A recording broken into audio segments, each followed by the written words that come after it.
안녕하세요. 오늘도 사연살롱을 찾아주셔서 감사합니다. 40대 초반 여성이에요. 명절이 다가오니까 어린 시절 기억이 새록새록 떠오르네요. 또래 친구들은 이모, 삼촌, 고모한테 용돈 받을 생각에 들떠있던 그날이 저에게는 가장 외로운 날이었어요. 명절날 저희 집은 늘 저와 아빠, 엄마 이렇게 세 식구뿐이었거든요. 무남 동료였던 엄마는 부모님이 일찍 돌아가시는 바람에 가족이 없었지만 아빠의 경우는 조금 달랐어요. 아빠는 국민학교에 들어가던 무렵 친할머니가 병으로 돌아가시는 바람에 계모 손에서 자라야 했대요. 계모는 아빠보다 5살 많은 형과 3살 많은 누나를 데리고 왔는데 둘 다 어찌나 성격이 사나운지 하루도 아빠를 울리지 않는 날이 없었어요. 늘 형제가 있는 친구들이 부러웠지만 이런 형제라면 차라리 없는 게 나을 것 같다는 생각이 들 만큼 힘들고 혼자 있을 때보다 훨씬 더 외로웠대요. 계모는 저희 아빠를 눈의 가시로 생각할 뿐 전혀 자식으로 받아들일 생각이 없는 사람이었어요. 할아버지 앞에서 여느 집 엄마들처럼 아빠를 살뜰히 살피고 아끼는 척을 했지만 그게 다 쇼였거든요. 할아버지가 대문을 나서는 순간부터 아빠를 구박하기 시작했으니까요. 배고픈 건 예사고 자기 기분에 따라 저희 아빠한테 화풀이를 하기 일쑤였거든요. 할아버지가 돈 많은 사업가긴 했지만 근검절약이 몸에 밴 분이라서 계모의 씀씀이에 불만이셨나 봐요. 그래서 두 분은 돈 문제로 자주 말다툼을 벌이셨는데 그럴 때마다 계모는 저희 아빠를 괴롭혔던 거죠. 영문도 몰랐던 아빠는 계모와 의붓 형제들이 있는 집에선 마음 들 곳이 없어서 가출을 밥 먹듯 하곤 했었답니다. 그렇게 밖으로만 돌던 아빠는 결국 할아버지와 점점 멀어지게 되었고 부자지간은 남보다 못한 사이가 되고 말았던 거죠. 대입에 실패하자 할아버지는 아빠를 군대에 보내버리셨어요. 군대에 갔다 오면 정신을 좀 차리지 않을까 생각하셨던 거죠. 하지만 그게 마지막이 될 줄 누가 알았겠어요. 아빠가 군에서 상병을 달던 무렵 할아버지께서 갑자기 세상을 떠나셨거든요. 아무리 눈만 마주쳐도 으르렁대던 부자라곤 해도 세상 유일한 혈육인 부친이 돌아가시자 아빠는 신체의 일부가 떨어져 나가는 것처럼 고통스러웠대요. 살아계실 때 말썽만 부렸던 게 죄송해서 더 그랬을 거예요. 하지만 슬픔이 채 가시기도 전에 아빠는 생각지도 못한 상황을 맞게 됐어요. 제대 후 집에 돌아와 보니 낯선 이들이 아빠 집에서 살고 있더라지 뭐예요. 계모가 형만 누나만 데리고 몰래 이사를 가버렸던 거예요. 어렵게 수소문에 계모를 찾아갔더니 오히려 당당하게 그러더래요. 네 아빠도 죽고 없는 마당에 내가 천처자식까지 끼고 살아야겠니? 그동안 내가 너 때문에 마음고생한 것만 생각하면 이가 갈려 아주.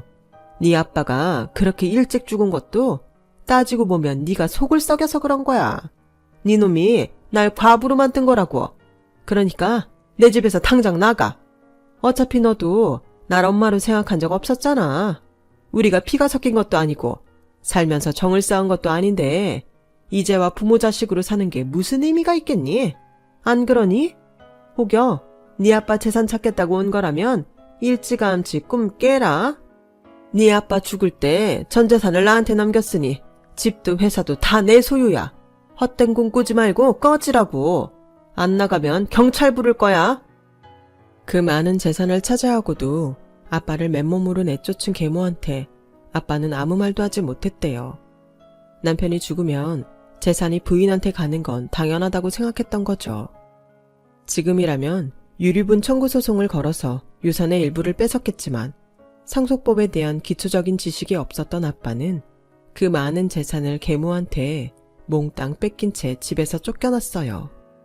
그리고는 친구 자취방에 얹혀 살며 막노동이며 우유 배달 등 몸쓰는 일을 하며 살다가 군에서 운전병을 했던 경험을 살려 트럭 운전을 시작하게 되었어요.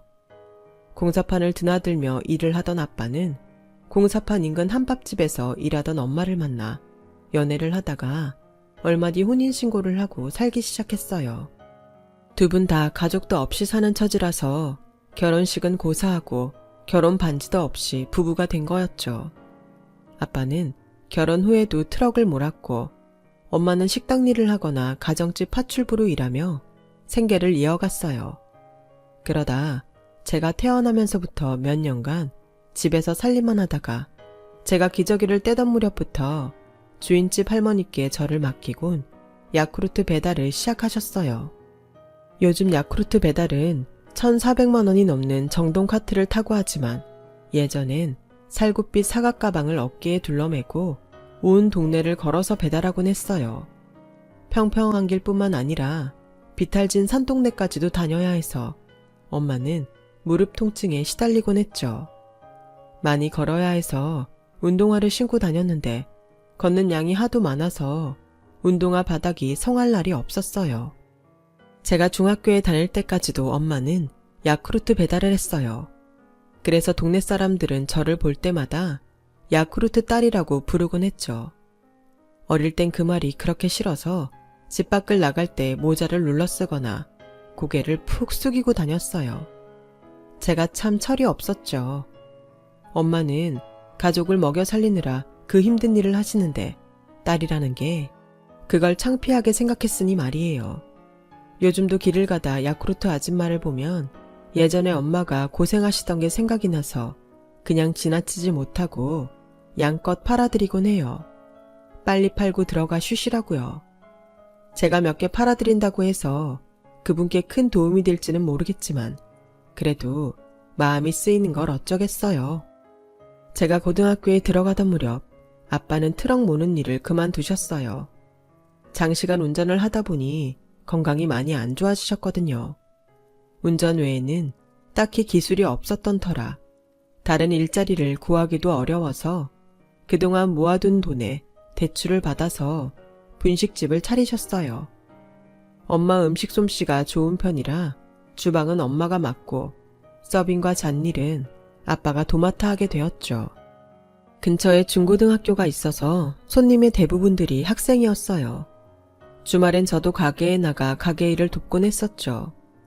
장사는 그런대로 되는 편이어서 저희 세 식구 먹고 사는 걱정은 하지 않아도 되었어요. 그런데 제가 고1이던 그해 겨울 사건이 터지고 만 거예요. 대한민국 사람이라면 다 아는 바로 그 외환위기가 불어닥친 거죠. 은행 대출 이자는 천정부지로 오르고 시중엔 돈이 씨가 마르는 상황이 벌어져서 경기가 얼어붙고 말았죠. 가게를 차릴 때 은행에서 대출을 받은 부모님은 갑자기 오른 대출 이자를 갚느라 전전긍긍하셨고 그나마도 얼마 안 돼 대출금 상환을 하라는 독촉까지 받게 되었어요. 이제 겨우 가게가 자리를 잡아가는 시점에 매출은 떨어지고 나갈 돈은 눈덩이처럼 늘어나니 어쩌겠어요. 부모님은 빚 때문에 가게를 정리하고 다시 일자리를 찾아 나서야만 했죠. 부모님은 제게 등록금 걱정 말고 공부 열심히 해서 대학 갈 생각만 하라고 하셨지만 당장 먹고 살 길이 막막한데 그게 말처럼 쉽게 되나요? TV를 틀면 잘 나가던 기업이 갑자기 부도가 났다거나 가장들이 투신했다는 뉴스만 흘러나오는 시절이었으니까요. 그 시절에도 돈 있는 사람들은 남들의 불행을 밟고 돈을 쓸어 모았다지만 저희 집처럼 없이 사는 집 사람들은 당장 먹고 살 걱정이 앞설 뿐이었죠. 아빠는 다시 트럭이라도 몰려고 자리를 알아보셨지만 경기 침체로 건축시장도 얼어버려서 자리는 쉽게 나지 않았어요. 엄마는 다시 파출 일을 시작했고 식당 설거지며 보따리 장사까지 돈 되는 일이면 뭐든 하셨어요. 그러다 동대문 시장 근처에 식당 주방 아줌마로 취직을 하셨고 가게 사장님 도움으로 아빠도 근처 시장에 취직을 하게 되셨어요. 동대문 도매시장에서 옷을 배달하는 지게 일을 하게 되셨거든요. 당시 도매시장에서는 길 건너 두타나 밀리오레에 옷이랑 물건을 보낼 때 지게꾼을 불러서 배달했는데 저희 아빠가 그 일을 하게 된 거였죠.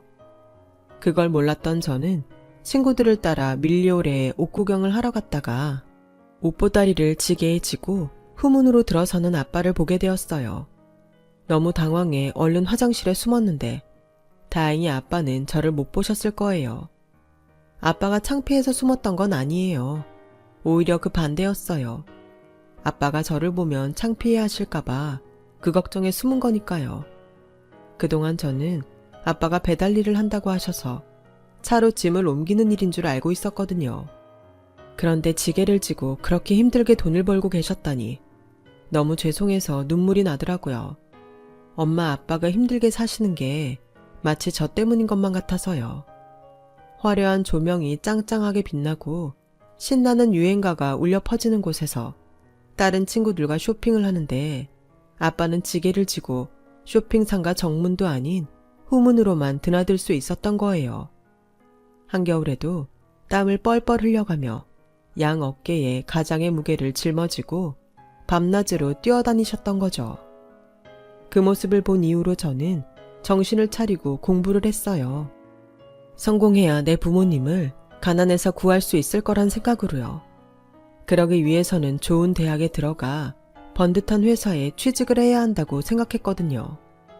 왜 그렇게 부모님이 제 대학 진학을 바라셨는지 그제야 알 것 같았어요. 배운 거 없는 당신들처럼 고생하고 살지 않기를 바라는 마음을요. 아마 그날 그곳에서 아빠를 보지 못했다면 저는 대학에 들어가지 못했을지도 몰라요. 집안 형편을 탓하며 대입도 포기하고 살았을 테니까요. 대학에 입학한 저는 매학기 장학금을 타기 위해 죽어라 노력했어요. 밥값이랑 차비를 벌기 위해 과외도 하고 학원 아르바이트도 했죠. 방학 때는 카페나 호텔 뷔페에서 서빙 아르바이트도 했어요. 고생하시는 부모님을 생각하면 집에서 편히 지낼 수만은 없었거든요. 덕분에 지금도 생활력은 누구보다 강한 편이랍니다. 대학을 졸업하자마자 바로 취업에 성공한 저는 첫 월급을 받자마자 부모님께 몽땅 드렸어요. 그동안 여행 한번 제대로 못 가고 일만 하고 사신 두 분이 안타까워서 늦었지만 이제라도 신혼여행을 다녀오시라고 드린 거였죠. 우리 딸이 힘들게 번 돈을 어떻게 놀러 가는데 쓸 수가 있겠니? 이건 엄마가 잘 맡아뒀다가 나중에 너 시집갈 때 혼수 비용에 보탤게. 돈은 또 벌면 되지만 추억은 돈으로 살 수 없는 거잖아. 일상에 한 번뿐인 신혼여행이라고. 이번이 아니면 언제 가보겠어. 혼수는 때가 되면 내가 알아서 준비해 갈 테니까 걱정 말고 이번엔 내 말 좀 따라줘. 자식이 부모한테 처음 하는 효도여행인데 그것도 안 받아줄 거야? 그러지 말고 그냥 다녀와. 한참을 닥달한 끝에 부모님은 늦은 신혼여행을 떠나기로 하셨어요. 처음엔 안 가겠다고 버티던 엄마도 여행 떠날 날이 다가오자 설레서 밤잠도 설치시더라고요. 그간 부모님한테 변변히 해드린 것도 없어서 늘 죄송했는데 조금이나마 마음의 빚을 갚는 것 같아서 어깨에 힘도 들어가고 기분이 좋더라고요. 부모님들은 늘 자식한테 아낌없이 주시면서 받는 건 왜 그리 미안해 하시는지 정말 모르겠어요. 당당하게 받으셔도 되는데 말이죠. 그 후로도 저는 월급의 절반가량을 매달 엄마한테 가져다 드렸어요. 일 좀 줄이고 편하게 사시라고 그랬던 건데 부모님 마음을 그렇지 않았던 모양이에요. 옛말에 남편이 벌어다 주는 돈은 앉아서 받아도 자식이 벌어다 주는 돈은 서서 받는다고 저희 부모님도 그와 비슷한 생각을 하셨던 것 같아요. 제가 드리는 돈은 한 푼도 안 쓰시고 저 몰래 꼬박꼬박 저축을 하셨거든요. 언젠가 저를 위해 쓰시려고요. 직장 생활을 하면서 여유가 생긴 저는 대학 시절 못 해본 것들을 할 수 있었어요. 그중 하나가 연애였죠. 직장 동료가 주선한 소개팅에서 만난 남자와 연애를 시작했고 3년 연애 끝에 결혼 얘기가 오가게 됐어요. 남자친구 집은 저희 집에 비해 훨씬 잘 사는 편이었는데도 근검절약이 몸에 밴 사람이었어요. 직장에서 평판도 좋고 대인관계도 원만해서 주위에 사람들이 꼬이는 타입의 남자였죠. 내성적인 저와는 반대였어요. 어쩌면 저와는 상반된 모습에 반했던 건지도 모르겠네요. 유일한 단점이 있다면 항상 좋은 게 좋은 거란 생각으로 산다는 거였죠. 남한테 싫은 소리를 안 해요. 누가 봐도 불공평한 처우인데도 분란 일으키기 싫어서 참고 넘기는 편이었거든요. 어떻게 보면 사람이 좋아서 그런 거라고 넘길 수도 있는 일이지만 옆에서 매번 저까지 덩달아 손해를 보다 보니 가끔은 짜증이 나기도 했어요. 그래도 단점보다 장점이 많은 사람이라 그런 사소한 단점은 극복할 수 있을 거라고 생각했죠. 그땐 그이의 이런 성격 때문에 어떤 일이 벌어질지 몰랐으니까요. 부모님께 결혼 얘기를 꺼내자 엄마는 그제서야 그동안 서랍에 넣어두었던 통장을 제게 건네셨어요. 이제야 이 돈이 제 몫을 하겠구나. 그간 네가 열심히 번 돈이야. 부모가 돼서 딸 자식 결혼하는데 변변한 혼수도 못 해주고 네 손으로 벌어 실가게 해서 미안해. 주변 사람들 보니까 딸 시집 보낼 때 돈이 꽤 든다고들 하던데 이걸로 될지 모르겠네. 모자라는 건 엄마랑 아빠가 어떻게든 보태줄 테니 너무 걱정하지 마. 없이 사는 부모 때문에 시댁에서 책 잡히면 안 되잖아. 그런 걱정 안 해도 돼. 정훈 씨네 집은 우리보다 훨씬 근검절약하는 집이라 혼수나 예단으로 트집 잡힐 일 없으니까. 그동안 내가 적금 들어 놓은 것도 있고 정 안 되면 대출 좀 받아도 되니까 돈 걱정은 하지 마세요.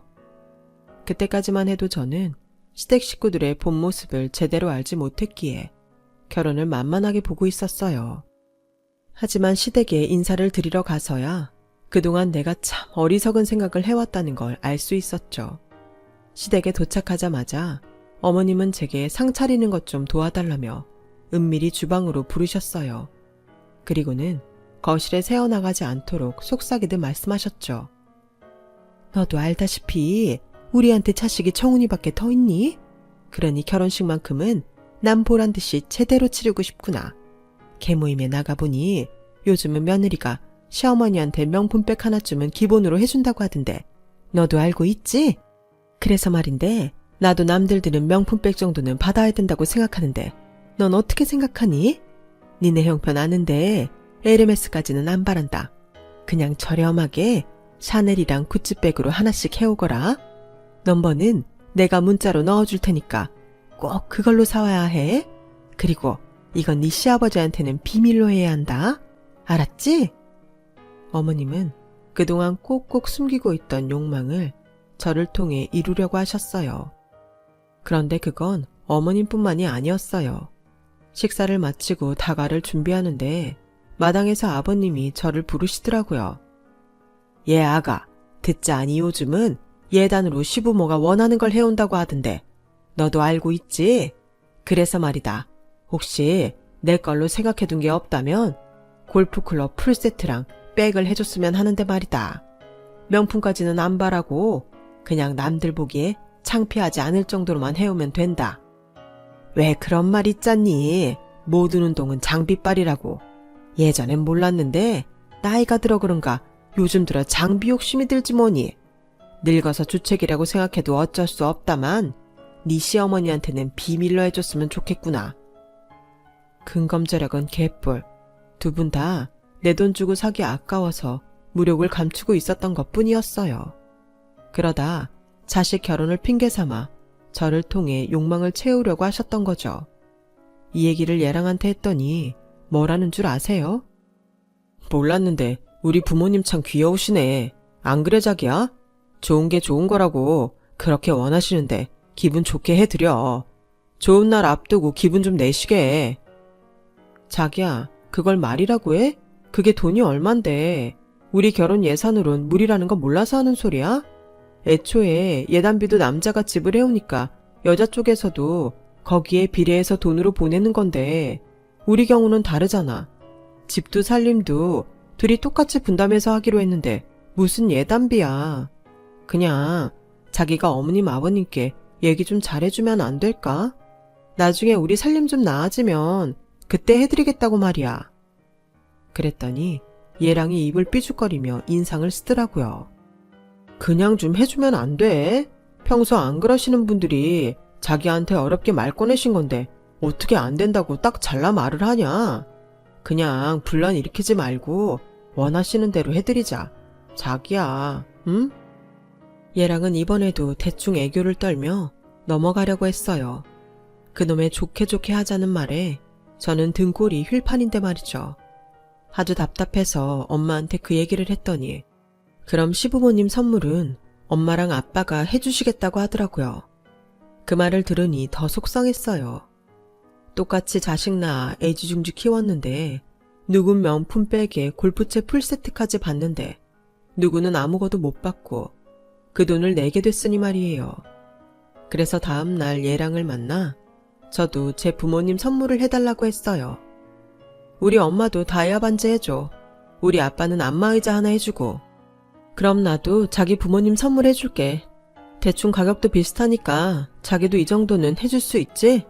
못하겠다고만 해봐. 나도 가만 안 있어. 그렇게 해서 우리 부부는 양가 부모님 선물을 사느라 생각지도 않았던 지출을 하게 되었어요. 엄마한테는 회사에서 결혼 축하금이 생각보다 많이 나와서 시부모님 선물은 제가 할 수 있겠다고 말씀드렸죠.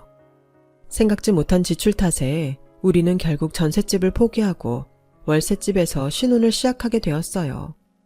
월세집을 탈출한 건 결혼 후 5년이 지나서였죠. 1 더하기 1은 1하지만 두 사람 벌이를 합해도 2배가 되지 않았거든요. 월급이 적어서가 아니라 결혼하고 보니 나가는 돈이 생각보다 많아서였어요. 대부분의 지출은 시댁 때문이었죠. 어머님은 마치 제게 돈을 맡겨둔 사람처럼 툭 하면 제게 장을 봐오라고 하시거나 지인들한테 보낼 생신 선물, 명절 선물 등을 사오라고 하시면서 단 한 번도 돈을 주지 않으셨거든요. 의례 그래도 되는 사람처럼 뻔뻔하게 나오시는 통에 삥 뜯기는 기분으로 심부름을 하곤 했어요. 그럴 때마다 남편은 그게 얼마나 되냐며 좋게 좋게 넘기자고 했죠. 그런데 도저히 참을 수 없는 일이 벌어진 거예요. 저는 결혼한 뒤로 줄곧 시댁일이라면 발벗고 달려갔었는데 글쎄 시어머니가 사람들 앞에서 제 흉을 보고 계셨지 뭐예요. 저뿐만 아니라 저희 친정 형편을 들먹이면서 말이에요. 그날도 어머니 심부름으로 백화점에서 화과자를 사들고 시댁에 갔었는데 어머님이 안방에서 지인분과 통화를 하고 계시더라고요. 우리 며느래 말도 마라. 난 걔만 보면 기분이 다운된다니까. 친정 사는 꼴이 그 모양이라 그런가 애가 얼굴에 그늘이 졌잖아. 없이 산 티가 나는 거지 뭐.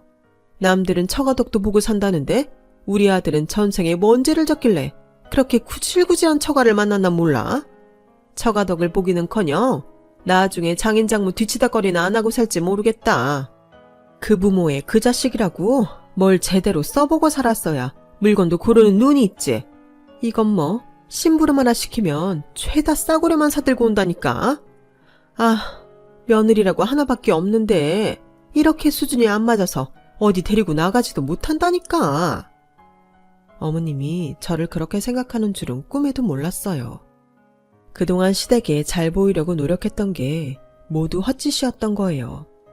그래서 그날 이후 시댁을 멀리하게 되었고 명절이나 시부모님 생신을 제외하곤 시댁엔 남편만 보냈어요. 저는 어떻게든 핑곗거리를 만들어 가지 않았죠. 그랬더니 명절에 시댁에 가면 밀린 일감 풀어놓듯 제게 일 시킬 궁리만 하시더라고요. 1년에 몇 번 안 되는 날이니 꾹 참고 견디곤 했는데 도저히 참을 수 없는 일이 벌어지고 만 거예요. 2년 전 추석 전날이었어요. 아침부터 시어머니가 언제 올 거냐고 전화를 하셨더라고요. 안 그래도 장 보는 길이라고 했더니 이제 장을 봐서 언제 음식을 하냐고 타박을 하시더라고요. 안 그래도 손에 시장 본 것들이 잔뜩 들려있어서 통화하기도 힘든데 끊을 생각도 않고 짜증을 내시니 정말 미치겠더라고요. 그렇게 한참을 혼나고 전화를 끊었는데 친정 아빠가 전화를 했더라고요. 엄마가 쓰러지셔서 응급실에 있는데 아직 의식이 안 돌아온다면서 병원에 와줄 수 있냐고 하셨어요. 장을 보다 말고 그 길로 병원으로 달려간 저는 남편을 불러서 장 본 걸 시댁에 가져가라고 했어요. 아무래도 엄마가 깨어날 때까지는 아빠랑 병원에 있어야 할 것 같아서요. 남편도 시댁에 들렀다가 바로 오겠다고 하곤 시댁으로 향했죠. 그런데 오기로 한 남편은 오지 않고 시어머니한테 전화가 왔더라고요. 너 제정신이니? 내일 당장 차례를 올려야 되는데 음식도 안 하고 거기서 뭐 하고 있는 거야? 설마 이 많은 음식을 나보고 혼자 하라는 건 아니지? 긴 말 필요 없고 당장 집으로 와라. 네가 의사도 아닌데 병원에서 지키고 있는다고 네 엄마가 깨어난다디? 그러니 쓸데없는 짓 말고 당장 와. 쓸데없는 짓이라고요? 무슨 말을 그렇게 하세요? 어머님이 쓰러지셔서 의식도 못 찾고 있다면 그 이한테 지금 저한테 한 것처럼 말씀하실 수 있으세요? 아니시죠? 어떻게 어머님은 어머님 자신밖에 모르세요? 저요, 지난 5년간 명절마다 혼자서 음식해서 차례상 차렸어요. 그런데 저 혼자 음식할 땐 별것 아닌 것처럼 말씀하시더니 어머님 혼자 음식하려니 그렇게 억울하세요? 다른 일도 아니고 친정엄마가 의식도 없는 상황이라 그런 건데 어쩜 그렇게 매정하게 구시냐고요. 제가 어머님한테 뭘 그렇게 잘못했길래 집에서 부리는 종년대하듯 그러냐고요. 저도요, 저희 집에선 귀한 딸이에요. 어머님 아들만 귀한 거 아니라고요. 아무튼 저 이번 추석엔 시댁 못 가니까 어머님이 음식을 하시든 마트에서 사다 쓰시든 마음대로 하세요. 화딱지가 나서 그간 쌓인 말들을 쏟아내곤 전화를 끊었어요. 그러자 시어머니가 줄기차게 전화를 하시더라고요. 전화를 받아봤자 싸움만 길어질 것 같아서 아예 전원을 꺼버렸어요. 그랬더니 기어이 남편을 끌고 병원에 오셨더라고요. 너 이리 와. 네가 뭔데 그따위로 전화를 끊어? 네 부모가 그리 가르치디? 시어머니 말씀하시는데 전화 끊으라고. 아무리 보고 배운 게 없는 집구석에서 자랐다지만 그렇다고 이렇게 대놓고 티를 내야겠니? 네 성질이 그 모양이니 네 엄마가 저러고 반송장이 된 거야. 그러게 심보를 곱게 써야지. 그 순간 병실 앞을 지키고 있던 아빠가 우레같이 큰 소리로 버럭 질렀어요. 이게 무슨 개뼈다귀 같은 소리야. 해도 될 말이 있고 안 되는 말이 있지. 인겁을 쓴 인간이 어떻게 그런 소리래. 안 그래도 지 엄마 걱정에 제대로 서있지도 못하는 애한테 뭐가 어째? 너 지금까지 저런 소리를 듣고 산 거냐? 시궁창 같은 입에서 내뱉는 저런 소리를 듣고 산 거냐고. 김서방, 자넨 지금껏 이런 꼴을 보고도 나 몰라라 하고 살았던 건가? 그럴 거면 왜 내 딸이랑 결혼을 한 건가? 자기 여자를 지켜주지도 못할 거면서 왜 내 딸을 데려가선 고생을 시켜? 아버님, 고정하세요. 저희 엄마가 화가 나서 심한 말을 하긴 했지만 진심은 아닐 거예요. 저희 엄마도 걱정돼서 그런 거니까 기분 푸세요. 남편은 이번에도 얼렁뚱땅 넘어가려고 했지만 저희 아빠한텐 어림도 없었어요. 이게 무슨 개소리야. 걱정되는 인간이 그런 망발을 해? 네 놈 귀엔 그게 좋은 뜻으로 들리디? 이거 아주 정신 빠진 놈 아니야. 이봐요 사돈. 내가 지금까지 말 않고 있었는데 더는 안 되겠네요. 더러운 성깔 주체 못해서 아무한테나 시궁창 같은 소리를 퍼붓는 그쪽도 그렇고 이런 정신 빠진 허수아비 같은 사이놈도 더는 그냥 못 보겠소. 그러니 더 길게 끌 거 없이 끝냅시다. 사돈이고 뭐고 그만 두자고요. 그렇게 알고 돌아가세요. 눈에 불을 켜고 화를 내는 아빠 앞에서 시어머니와 남편은 찍소리도 못하고 발길을 돌렸어요. 그날 저녁 무렵 엄마는 다행히 의식이 돌아왔어요. 발견이 조금만 늦었어도 큰일 날 뻔했는데 다행히 골든타임을 놓치지 않아서 별다른 후유증 없이 얼마 뒤 퇴원할 수 있었어요. 그리고 저희 부부는 결국 이혼을 하게 되었어요. 시댁에 정이 떨어진 지 오래인데다 큰일 앞에서 그저 좋은 게 좋은 거라는 헛소리나 짓거리는 남편을 더 믿고 살 수 없겠다는 결론에 다다랐거든요. 이혼 후 저는 부모님과 함께 아파트로 이사를 했어요. 월세도 전세도 아닌 자가로 구입한 30평대 아파트로 말이죠. 거기다 목 좋은 곳에 작은 건물도 하나 샀어요. 이게 어떻게 된 일이냐고요? 엄마가 병원에 입원해 있는 동안 그곳에서 놀라운 일이 벌어졌거든요.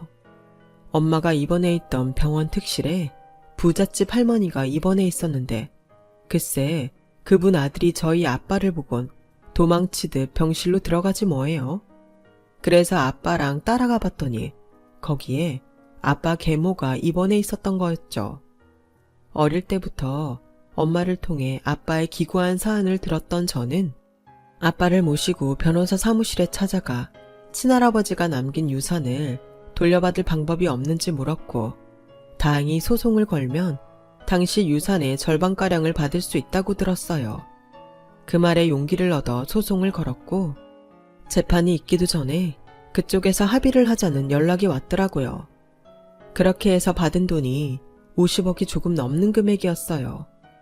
물론 소송을 통해 더 많은 돈을 받을 수도 있었겠지만 그동안 없는 셈치고 살았던 돈을 받겠다고 언제 끝날지도 모를 소송에 매달리느니 50억을 받고 끝내는 게 낫겠다 싶어서 그러기로 했죠.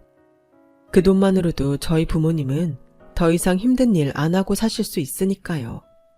저희 부모님이 건물주가 됐다는 소식을 듣고 전 남편과 전 시부모님은 혹여 콩고물이라도 얻어먹을 수 있을까 싶어 재결합을 들먹이며 찾아왔더라고요.